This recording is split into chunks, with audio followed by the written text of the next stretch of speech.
పండగలైనా పూజా కార్యక్రమాలైనా పువ్వులు లేనిదే పూజలు జరగవు. దీంతో మార్కెట్లో పువ్వులకున్న మంచి డిమాండ్ని దృష్టిలో పెట్టుకున్న రైతులు వివిధ రకాలైన పువ్వులను సాగు చేస్తున్నారు.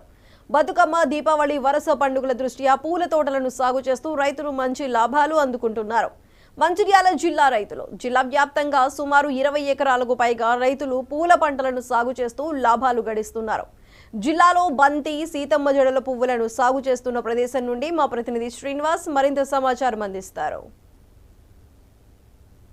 మార్కెట్లో డిమాండ్ను బట్టి రైతులైతే ప్రత్యామ్నాయ పంటల వైపు మొగ్గు చూపుతున్నటువంటి పరిస్థితి ఉంది. అయితే రైతులు ఇటు కామన్గా వేసేటువంటి పంటలు కాకుండా డిఫరెంట్గా పంటల్ని సాగు చేస్తూ మంచి లాభాలను గడిస్తున్నటువంటి పరిస్థితి కూడా ఉంది.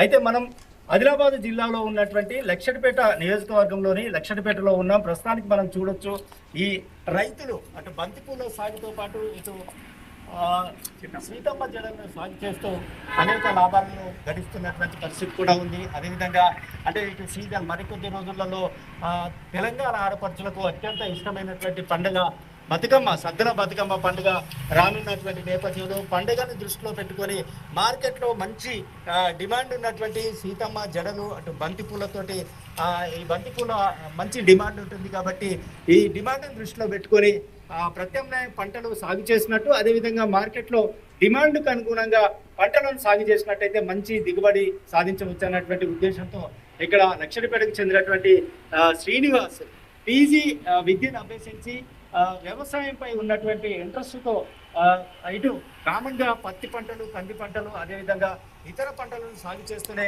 ఆ పంటలతో పాటు ప్రత్యామ్నాయంగా వాణిజ్య పంటలు ఏవైతున్నాయో ఆ వాణిజ్య పంటల్ని కూడా సాగు చేసినట్టయితే అధిక లాభాలను గడించవచ్చు అనేటువంటి ఉద్దేశంతో చాలా మంది ఇటు శ్రీనివాస్తో పాటు లక్షడిపేట నియోజకవర్గంలో చాలా మంది రైతులు కూడా ఇటు బంతి సాగు, అదేవిధంగా సీతమ్మ జడల సాగు చేస్తూ లాభాలను గడిస్తున్నటువంటి పరిస్థితి కూడా ఉంది. అయితే దీనికి సంబంధించి మనతో రైతు శ్రీనివాస్ ఉన్నాడు. ఆ శ్రీనివాస్ అడిగి మరిన్ని వివరాలు ఏది తెలుసుకుందాం. చెప్పండి శ్రీనివాస్ గారు, ఎంతకాలం నుంచి ఈ పంటలు సాగు చేస్తున్నారు? చాలా మంది రైతులు పత్తి కానీ, తర్వాత ఇతర పెసర, కంది, ఇతర సోయాబీన్, ఇతర పంటలు సాగు చేస్తున్నటువంటి పరిస్థితి ఉంది. కానీ మీరు మాత్రం గత కొంతకాలంగా బంతిపూల సాగు, సీతమ్మ జడల సాగు చేస్తూనే ఉన్నారు. సో ఏంటి అసలు దీనివల్ల లాభాలు ఉన్నాయా? అందరూ నమస్కారం అండి. ఇంత దూరం వచ్చిన టీవీ 990 వాళ్ళకు చాలా కృతజ్ఞతలు అండి. ఎందుకంటే ఇక్కడో ఆదిలాబాద్ వచ్చి ఇక్కడికి వచ్చి ఈ పులితోటకి వచ్చి వీడియో తీసుకున్నందుకు, విజువల్ తీసుకున్నందుకు చాలా సంతోషం అండి. ప్రతి చాలా మంది వస్తున్నారండి ఇక్కడ విజువల్ తీసుకోవడానికి. అందరికీ నా కృతజ్ఞతలు అండి. నేను ప్రజెంట్ అయితే నేను ఎంఎస్సీ వరకు, పీజీ వరకు చేశాను. నేను పూల సాగు చేయబట్టి 14 సంవత్సరాలు అవుతుందండి. 2010లో స్టార్ట్ చేశాను జరిగింది. మా ఫ్రెండ్ సహకారంతో 2010లో కొన్ని మొక్కలు తీసుకొచ్చేది జరిగింది. అప్పటి నుంచి ఇప్పటి వరకు నాన్ స్టాప్ పెట్టడం జరుగుతున్నాను. దీనికి ఏంటంటే అన్ని ప్రత్యేక పంటలు ఏంటంటే పత్తి కానీ, వరి కానీ, సోయా కానీ అన్ని విచిత్రంగా పంటలు వేస్తారు. కొంచెం డిఫరెంట్గా మనం పెడదామనే ఆలోచనతో నేను మా ఫ్రెండ్ సహకారంతో 2010లో నేను కొన్ని ప్యాకెట్ తీసుకోవడం జరిగింది. దీనికి ప్యాకెట్ ఖర్చు కూడా అప్పుడు కొంచెం తక్కువ ఉండేది, ఇప్పుడు కొంచెం ఎక్కువ ఉన్నదండి. నేను దసరాకు 6,000 మొక్కలు తీసుకొచ్చుకున్నానండి. 6,000 మొక్కకు నాకు 35,000 పెట్టుబడి వచ్చింది. మళ్ళీ కలుపులు, స్ప్రేలు, అడుగు మందులు, వీటితో నాకు 40,000 ఖర్చు వచ్చిందండి. ఓన్లీ ఎకరానికి. సీతమ్మ ఖర్చు ఒక 5,000-6,000, మొత్తం మీద 40,000 ఖర్చు వచ్చిందండి. ఈ లాభం ఎట్లా ఉంది? ఇప్పుడు లాభాలంటే ఇప్పుడు దసరాకు నేను 80,000 అమ్ముకున్నాను. దసరా వరకు నాకు 8 క్వింటాల కూలి వెళ్తే నాకు ఒక 10-15 మంది కూలీలు పడతాయి. ఇక దసరా వరకు అయితే ప్రజెంట్ అయితే 6 నుంచి 7 క్వింటాల కూలి వెళ్తే నాకు లాభం అనేది వస్తుంది. దసరా వరకు నాకు పెట్టిన పెట్టుబడి వస్తుంది. మళ్ళీ నెక్స్ట్ దీపావళికి మళ్ళీ ఒక 8 క్వింటాలు వెళ్తుందండి. 8 క్వింటాలు మనకు అప్పుడు మనకు రేటు డౌన్ ఉంటుంది అప్పుడు. ఏంటంటే అప్పుడు కొంతమందికి బోనాలు తక్కువ ఉంటే కొంతమందికి పెట్టుకుంటారు, కొంతమందికి ఉంటాయి. ఆ టైంలో నేను 60 రూపీస్ 60 రూపాయలు కేజీ చొప్పున, మళ్ళీ ఒక 60 నుంచి 70 రూపాయలు కేజీ చొప్పున వెళ్ళిపోతాయి. అప్పుడు నాకు 6 క్వింటాల కూలి వెళ్తాయి. అప్పుడు మనకి 60 నుంచి 70 వరకు లాభం కట్టిస్తుంది. ఎకరానికి 60 నుంచి 70 అవి వస్తాయి. ఒక 20 రూపాయలు ఇవి వస్తాయి. అంటే తక్కువలో 80 రూపాయలు రాగలడానికి వీలుంటుంది. ఎందుకంటే ఈ నా దసరా ఇప్పుడు పత్తి పెట్టినామంటే ఒకే ఒక పంట పండుతుంది. ఇది 2 పంటలు పెడతాను. ఇప్పుడు బంతి అయిపోయిన తర్వాత మళ్ళీ నేను కూరగాయల గుంటకి వెళ్తాను. కూరగాయలు, బెండ కానీ, సూరకాయ కానీ విచిత్రమైన పంటలతోటి చేయడం వల్ల మనకి ఒకే సంవత్సరం 2 పంటలు గడిస్తాయి. అదే పత్తి కానీ వేరే రకాల పంటలు పెట్టుకుంటే ఓన్లీ పత్తి పండుతుంది.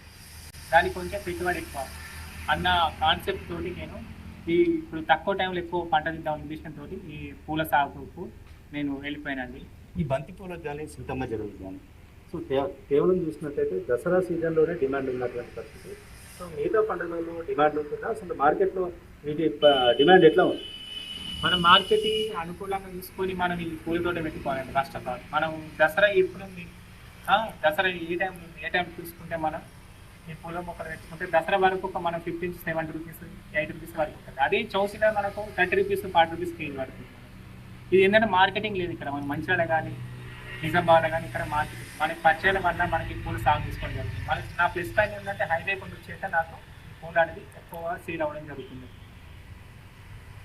సో మొత్తంగా తీసుకున్నట్టయితే ఈ పూలను పండుగ సీజన్లు ఏవైతే ఉన్నాయో పండుగ సీజన్లు దృష్టిలో పెట్టుకొని సాగు చేసుకున్నట్టయితే రైతులు లాభాలను అధికంగా లాభాలను గడించేటువంటి అవకాశాలు ఉంటాయి. కాబట్టి కొంత తెలుగు రాష్ట్రాల్లో ఈ ఏ పండుగ వచ్చినా కూడా పూలతోటే పూజించడం అనేది జరుగుతుంది. ఆ పండుగల సీజన్ పట్టుకొని ఈ పంటలను సాగు చేసుకున్నట్టయితే లాభాలను గడించవచ్చు అని అయితే చెప్తున్నటువంటి పరిస్థితి. రైతులందరూ కూడా ఒకే రకమైనటువంటి పంటల్ని వేయటం వల్ల భూసారం కూడా తగ్గిపోతుంది. కాబట్టి ప్రత్యామ్నాయంగా వాణిజ్య పంటలు ఏవైతున్నాయో వాణిజ్య పంటని కూడా సాగు చేసినట్టయితే అధిక లాభాలను గడించవచ్చు అని అయితే చెప్తున్నటువంటి పరిస్థితి ఉంది. కాబట్టి రైతులు దాదాపుగా చూసినట్టయితే ఈ సంవత్సర కాలం ఏవైతే తెలుగు రాష్ట్రాల్లో ఉన్నటువంటి పండుగలు ఏవైతున్నాయో ఆ పండుగలను దృష్టిలో పెట్టుకొని సీజన్కి అనుగుణంగా ఈ పూల సాగునైతే కొనసాగిస్తున్నారు, అధిక లాభాలను అయితే గడిస్తున్నారు.